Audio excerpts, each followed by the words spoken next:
Ako sain ang video ten milo like at milo share at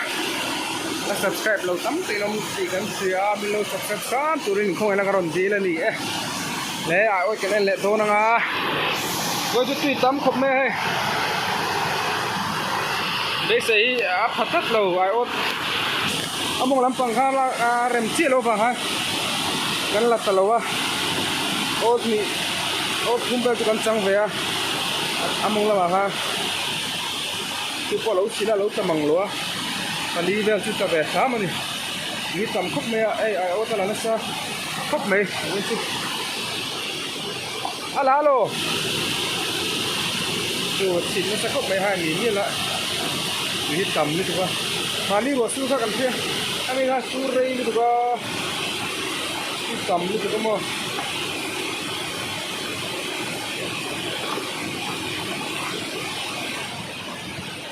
ông to nè nghe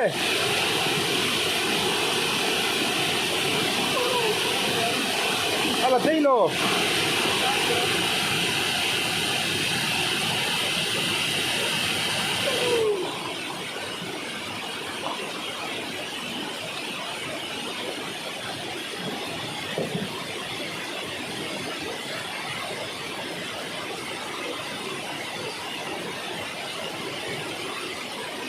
ala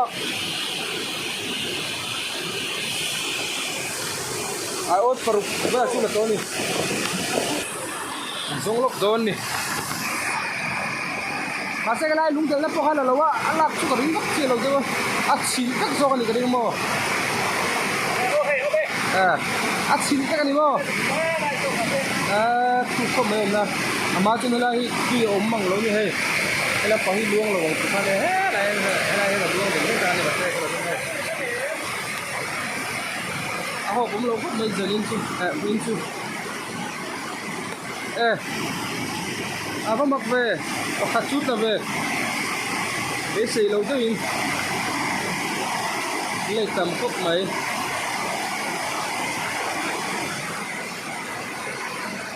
hú là cái gì anh bốc à và nên anh giống nó sao ấy đi po cắt cà về lại sáng ní lâu thế gì à cốc mấy cả cái ring bắc to lâu như vậy chứ khi tắm thì có ô tiếng này cũng vàng ha ô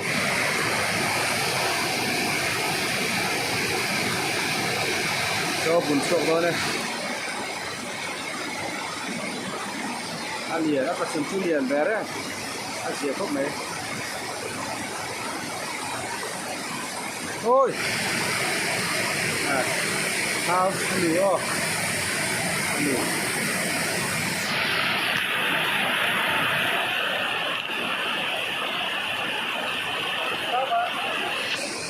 bác con đào bên đó luôn thầu là đó nè nè Alexa xin ai mi kha lo bye bye rồi tia bye bye beng bar ta kaum lo turo jo satko bye bye Alexa kha shia beng bar ta kaum lo tu bye bye xin ai anh lại đó sầu dễ lắm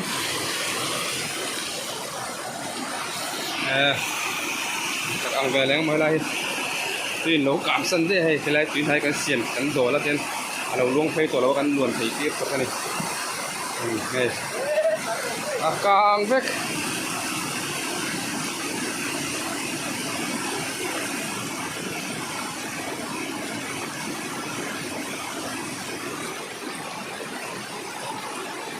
sao là nghe lấy nên thôi lo tuy tầm lúc đó mà những đồ suốt ra ta về ta không có lâu không cái là không ta lâu ní mò nhiều rất mấy nếu đủ không mấy với chứ cái này là không có khi lâu cao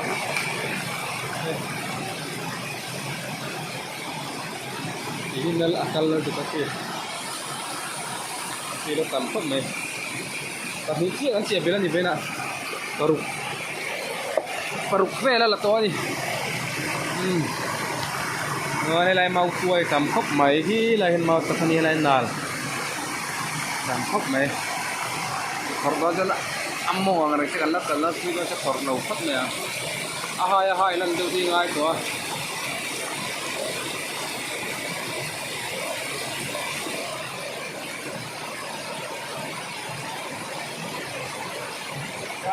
ắt làm mồ về lên tất mà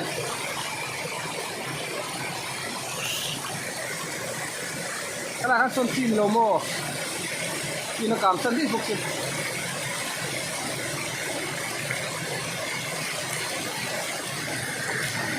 liền cho khóc mày liền cả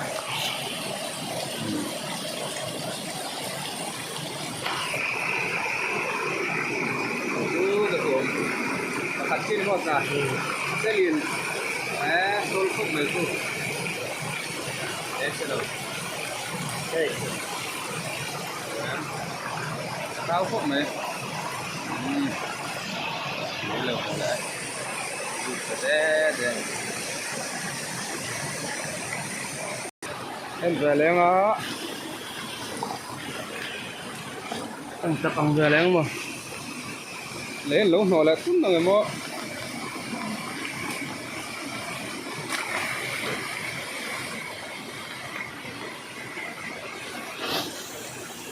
nó lâu từ đó ai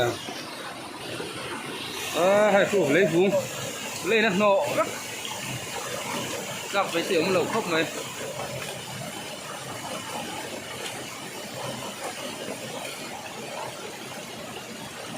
quái khóc khóc này thôi con vào hơn về là đúng em về lên lại tầm khóc rồi đây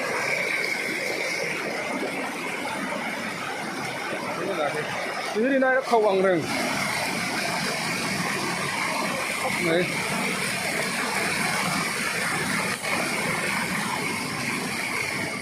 nó chưa lập việc rồi anh dẫn được không ai hết thì là rem lâu thế lại là lúng hẳn hồng lâu thế này là chỉ cần sập nó lại thôi thì nó xí lâu phân xí nó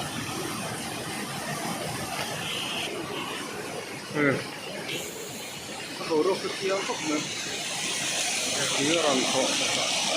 rồi khóc mấy liền con chứ còn cái cam này các bạn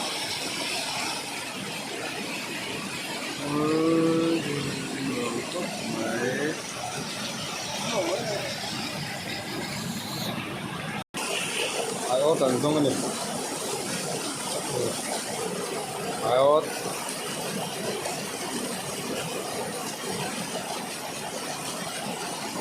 là nghe là lộn nó kia là chỉ rất tê ông về thế là mấy thế này là gì là thế này để nó không này về lên rồi về đây mấy cái sau mình xây tắm chứ có đây cái này là tổ chức này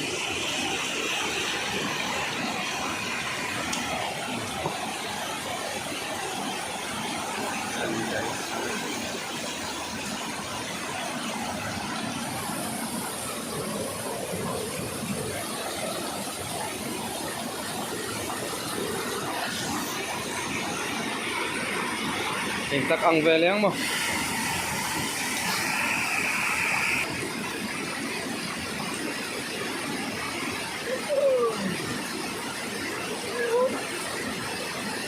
ta về lên không? Makan. Tâm dầu mơ về.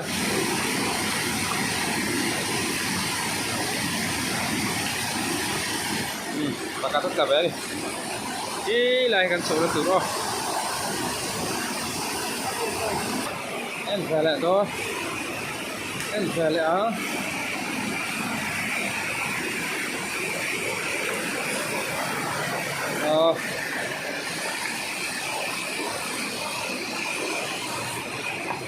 Ăn về léng một giá thật cái gì nó muốn cần thêm sầu về lại đẹp to nó là về là thứ nhất gặp chưa chỉ là khách có tâm gì Lấy kiểu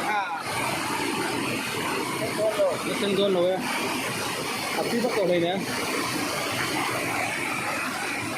rem luôn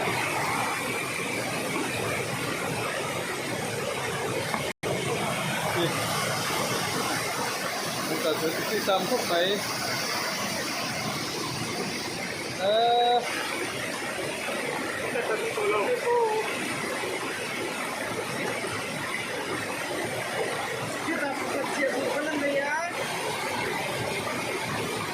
vào này chùa đó lên agak dalam tir numero ay tahu sobangan ayo xuống phút đấy phang hai em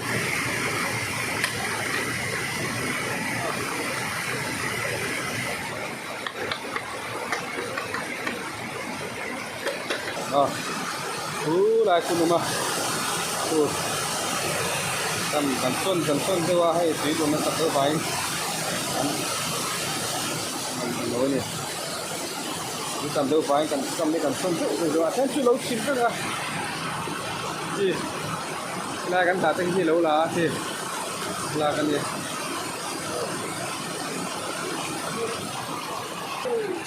em về liền kilo đâu có lô anh là nghe là lâu cần xuân lâu hay anh tập đô này mà cái chuyện là ngã anh cũng cần lên cái này chìm có cắt thì em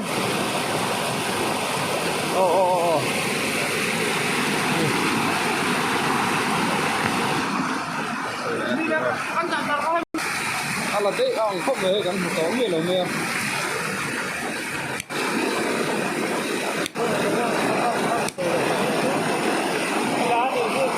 anh là đấy đi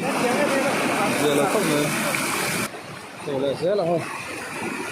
là chị ơi chìm hết chị ơi ông còn đứng kia rồi ở đây nó leo nó không về để kilo nữa mà gì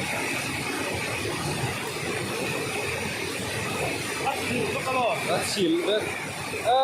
thật rất lâu một xua ha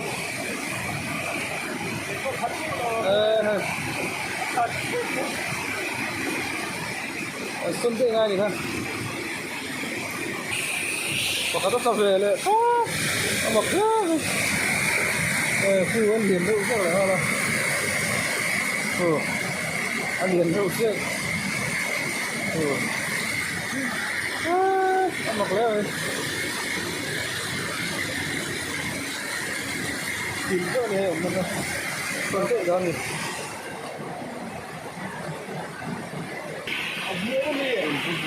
kia rồi short to kia mà to này